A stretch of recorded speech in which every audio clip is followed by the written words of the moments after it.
హైకోర్టుకి అఖీరానందన్, ఢిల్లీ హైకోర్టుకి అఖీరానందన్ ఒక పిల్ వేసినట్టుగా తెలుస్తుంది. అసలు ఏం జరిగింది? అఖీరానందన్ హైకోర్టుకి వెళ్ళటం ఏంటి? అతను ఇప్పటి వరకు ఒక సినిమా కూడా చేయలేదు కదా. అతను మంచి మామూలు కటౌట్ కాదు. అసలు ఆ కటౌట్ ఇంతవరకు సినిమాలో తెర మీద పడినటువంటి ఈ టైంలో అసలు అతను హైకోర్టుకి ఎందుకు వెళ్ళాల్సి వచ్చింది? ఇది చాలా మంది చర్చించుకుంటున్నటువంటి పరిస్థితి. అయితే రీసెంట్గా ఏఐ టెక్నాలజీ వచ్చిన తర్వాత ఎవరు కూడా డైరెక్ట్గా వచ్చి యాక్ట్ చేయాల్సిన అవసరం లేకుండానే వాళ్ళ సినిమాలని, వాళ్ళ పోస్టర్లని అనేక రకాలుగా క్రియేట్ చేసుకుంటూ వీడియోస్, సినిమాలే తీసేస్తున్నటువంటి పరిస్థితి. అది అఖీరానందన్ అయితే ఇంకా అసలు మామూలుగా లేవు. సోషల్ మీడియాలో తన ఫేస్ పెట్టుకుని ఏఐ టెక్నాలజీతో అనేక రకాల హాలీవుడ్ రేంజ్లో సినిమాలు కూడా తీసేసి యూట్యూబ్లో మామూలు వేరే వేరే వెబ్సైట్స్లో కూడా రిలీజ్ చేసేసినటువంటి పరిస్థితి. అది ఈరోజు అఖీరానందన్ వెళ్ళటానికి ప్రధాన కారణంగా కూడా కనిపించింది. ఎందుకంటే తను ఇప్పటి వరకు ఒక సినిమా చేయలేదు. తన వ్యక్తిగత ఏదైతే తన హక్కులు ఉంటాయో ఆ హక్కులకి కొంతమంది భగ్నం కలిగిస్తున్నారు, కొంతమంది ఇబ్బంది పెడుతున్నారు. తను నటించకుండా, తను ఏమి చేయకుండానే తన పేరు మీద సినిమాలు అఖీరానందన్ అని చెప్పేసి తన పేరు వాడుకుని, ఫోటోలు వాడుకుని, వీడియోలు వాడుకుని వాళ్ళు పిచ్చి పిచ్చి సినిమాలన్నీ కూడా కొన్ని తీస్తున్నారు. ఇవన్నీ కరెక్ట్ కాదు. దయచేసి నాకు అలాంటి వాటి మీద నాకు హక్కు కల్పించండి, అలాంటి వాటిని డిలీట్ చేయించండి, అలాంటి ఎవరన్నా చేస్తే గనక వాళ్ళ మీద చట్టపరంగా చర్యలు తీసుకోండి అని చెప్పి ఆయన ఢిల్లీ హైకోర్టుని ఆశ్రయించినట్టుగా కూడా తెలుస్తుంది. ఎందుకంటే ఇది గతంలో కూడా జూనియర్ ఎన్టీఆర్ గారు కూడా వెళ్ళారు.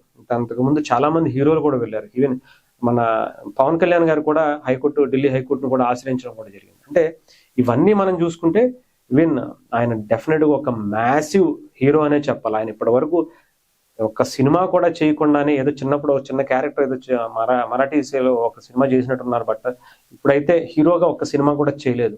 బట్ ఈగర్గా వెయిట్ చేస్తున్నారు. అది ఈ సంవత్సరం అని చెప్పి చాలా మంది అనుకుంటున్నారు, ఓజీలో అనుకున్నారు. కానీ ఆయనకి సంబంధించినటువంటి స్టోరీ డిస్కషన్స్ చాలా వరకు అవన్నీ కూడా జరిగాయట, కానీ ఆయన్ని నటించలేదు అనేది కూడా కొంతమంది చెప్తున్నారు. బట్ ఓజీ 2లో ఉంటుందని చెప్పి చాలా మంది అనుకుంటున్నారు. ఈ టైంలో అలాంటి వేరేగా ఆయన ఫోటో వాడుకుని, ఇంకొకటి వాడుకుని చాలా మంది కొన్ని వెబ్ సిరీసే రన్ చేస్తున్నటువంటి పరిస్థితి కూడా కనిపిస్తుంది. సో అందుకని ఇది ఇక్కడతో ఆపాలి. తన ఎప్పుడైతే బయటకు వచ్చి రియల్గా ఒక సినిమా చేస్తే అది ఎలా ఉంటుందో మనం ఊహించలేం. ఎందుకంటే పవన్ కళ్యాణ్ గారు లాంటి ఒక వ్యక్తి సినిమా థియేటర్లో పడితే ఆ ఓజీ కట్అవుట్ చూస్తే, ఆ ఓజీ రికార్డులు చూస్తేనే మనం అర్థమైపోయింది. అలాంటిది పవన్ కళ్యాణ్ గారి కొడుకు అఖీరానందన్ కట్అవుట్కి తనకు ఒక సినిమా పడితే ఇంకా ఏ రేంజ్లో ఉంటుందో, అది ఎలాంటి రికార్డులు క్రియేట్ చేస్తో మనం ప్రత్యేకించి చెప్పాల్సిన అవసరం.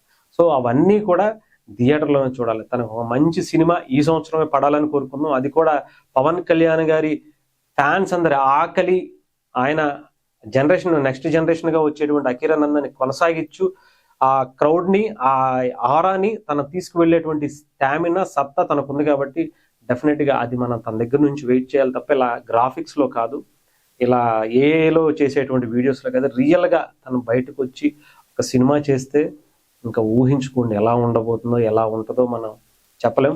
బట్ ఏలో కూడా అది జస్ట్ మనకి చూపించారు, కానీ అది మరీ కంటిన్యూగా చేసి ఏదో డబ్బుల కోసం తనని ఇబ్బంది పెట్టడం అనేది కూడా కరెక్ట్ కాదు.